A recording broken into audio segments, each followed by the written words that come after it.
Bienvenue sur la chaîne YouTube des Innopreneurs. Aujourd'hui, nous allons aborder un sujet important et souvent négligé, l'échec en entrepreneuriat. Si vous êtes chercheur ou aspirez à créer une start-up, cette vidéo est faite pour vous.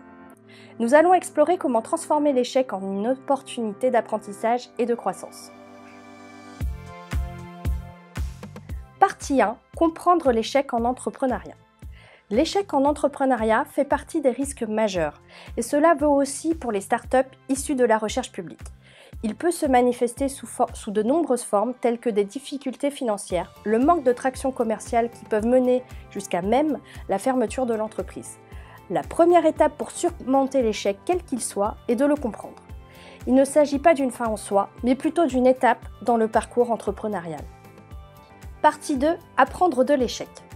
L'une des clés pour transformer l'échec en succès est d'apprendre de chaque expérience. Analyser les raisons de l'échec, identifier les erreurs et les lacunes, et utiliser ces connaissances pour ajuster votre approche. Souvent, les erreurs offrent des leçons précieuses qui vous permettront d'éviter les mêmes problèmes à l'avenir.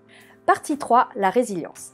La résilience est un trait essentiel pour les entrepreneurs et plus particulièrement pour ceux issus de la recherche publique, car ils portent très souvent des projets avec une forte dimension innovante, ce qui augmente la prise de risque. Le fait de faire face à l'échec et de persévérer malgré les obstacles est ce qui distingue les succès des échecs. Ne perdez pas espoir car chaque échec vous rapproche de la réussite. Partie 4. Les ressources de soutien et d'accompagnement. Ne craignez pas de demander de l'aide. Il existe de nombreuses ressources de soutien pour les entrepreneurs, notamment des incubateurs, des mentors et des financements publics. Utilisez ces ressources pour renforcer vos compétences, élargir votre réseau et renforcer votre entreprise. Partie 5. La gestion émotionnelle. L'échec peut être un voyage émotionnel difficile, mais il est essentiel de gérer vos émotions. Ne laissez pas la déception ou le découragement vous submerger. Pratiquez la méditation, la respiration profonde ou trouvez un mentor ou un ami avec qui discuter de vos sentiments. La gestion émotionnelle vous permettra de rester concentré sur vos objectifs malgré les revers. Partie 6. L'adaptabilité. Dans le monde de l'entrepreneuriat, l'adaptabilité est cruciale. Soyez prêt à ajuster votre stratégie en fonction des défis rencontrés. Parfois, ce qui semblait être un échec peut vous conduire vers de nouvelles opportunités que vous n'auriez jamais envisagées autrement. Partie 7. Étude de cas de succès post-échec. Pour vous inspirer, examinons un cas célèbre de réussite après un échec. Vous vous souvenez de Trafodata, le premier partenariat commercial de Bill Gates et Paul Allen ? Eh bien nous non plus. En effet, le projet a dû cesser faute de clients. Cela ne les a pas empêchés de créer Microsoft quelques années plus tard, et ils ne sont pas les seuls à avoir essuyé des échecs avant le succès.